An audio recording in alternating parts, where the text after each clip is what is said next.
to another episode of Books and Banter. I'm Jamie. And I'm Coral. So today we're going to talk about books that are coming out. They're going to take you on a ride.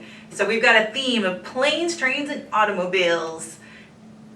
All right, Coral, what's the first one that you're excited about? All right, so my first one is actually a horror pick, so be aware of that. But this one is called One of Us by Dan Chaon. This one takes place in 1915, and it follows a set of twins, Bolt and Eleanor, and they're 13, and they're so close that they can read each other's minds. Oh, wow. So, they've got that going for them, but unfortunately, they are now orphans.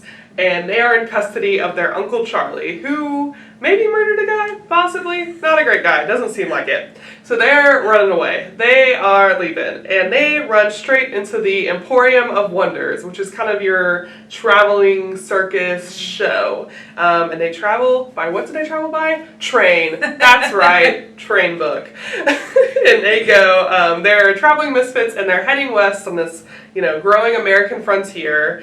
And it's, they're building this kind of misfit family and things, but things start to go a little awry because Eleanor and Bolt start to kind of grow apart, and Bolt maybe is getting a little too involved with the misfit family, and, maybe there's some different intentions there, and also Uncle Charlie is looking for him. He wants them back. So you've kind of got this sprawling landscape, you've kind of got a chase going on, you've got this circus. It's 1915, there's a train.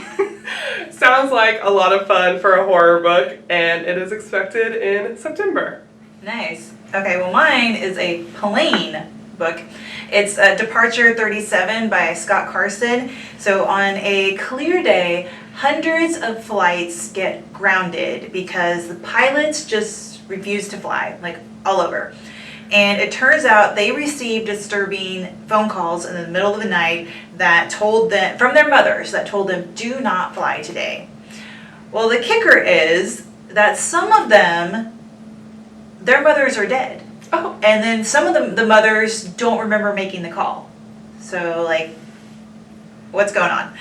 And so while the nation's military chiefs and AI experts mobilize, in search of answers, a 16-year-old girl named Charlie who's moved to on the coast of Maine watches a strange silvery balloon drift across the water and toward her home. And so she is not happy to be living there. They moved from Brooklyn, but her father had a dream of opening a craft brewery, so they moved to Maine for that. And so all she wants is just to get back to Brooklyn.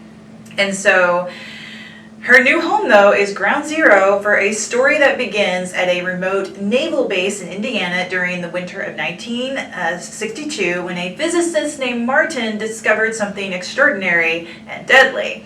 And so Martin is trying to find an explanation, but pressure from both Russian and American actors force him into a perilous race. And so it moves between two characters and the two timelines, and one of the reviews said that Scott Carson definitely weaves Cold War espionage with a contemporary terror in a story that explains why he's a New York Times #1 bestseller and why Joe Hill declares himself a fan for life. So it sounds intriguing. I think might be a little terrifying. Sounds like, why are these pilots not, Not a good book to read on a plane, guys. So this one is actually already out, but Pioneer has it on order. So be on the lookout for that and go ahead and place it on hold if you want. So, cool. All right. So, kind of taking a different turn here, I have The Loneliness of Sonia and Sunny by Kiran Desai. This follows Sonia and Sunny, and they kind of spot each other on a late night train. Haha, I did 2 train books. What's up? And they recognize each other because prior to this, their families tried to kind of talk them into an arranged marriage. So they kind of laugh about it. And it's a little awkward, but because, they did not want the arranged marriage. But they have this moment and they're able to connect and reconnect later. And it's interesting because Sonia is an aspiring novelist. She's returned to her family in India, while Sunny is a journalist, and he's kind of attempting to escape his family in India because they quarrel a lot. He kind of wants to distance himself. This book is described as a love story, a family saga, and just like a beautiful novel in general. Reviews say it's devastating, it's lyrical, and deeply romantic, and that it's just a sweeping page turner. So this sounds just like a beautiful lyrical book. You've got the romance in it, but I know a lot of people are big fans of the family saga, and this one sounds really great. And it is expected in September. Nice. Okay, well mine is automobiles, so we're covering all of those. We're hitting our box. We're checking our boxes. Yes. So this one is Hot Wax by M.L. Rio. So starts out summer 1989. 10-year-old Suzanne is drawn into her father's world.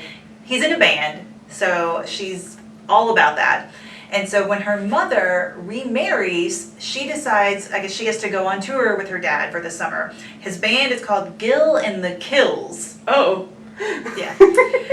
And so, but fame has its downside, and as the band is rising up the charts, something happens. And Suzanne is the only witness to an act of violence. We don't know what that is, at least from the description. But she spends the next 29 years trying to disappear. So she kind of trades in that rock and roll life, basically, for kind of, for a quiet life. She's married to a mild-mannered guy.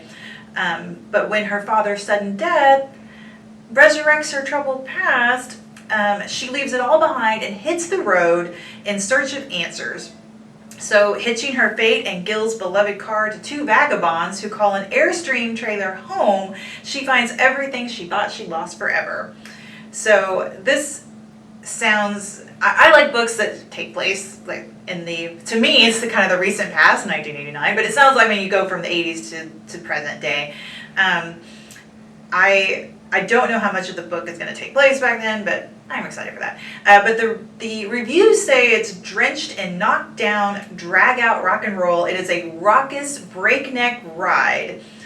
And also, Publishers Weekly says that Rio captures the joy and danger of rock and roll in her raucous, which does be like the buzzword, latest. She keeps the readers guessing and turning the pages while shining a light on Suzanne's emotional scars. This electrifies. From Publishers Weekly. Okay, and this one is expected in September. That sounds like a lot of fun. Yes. So all of these books, they're very different despite their kind of running theme here.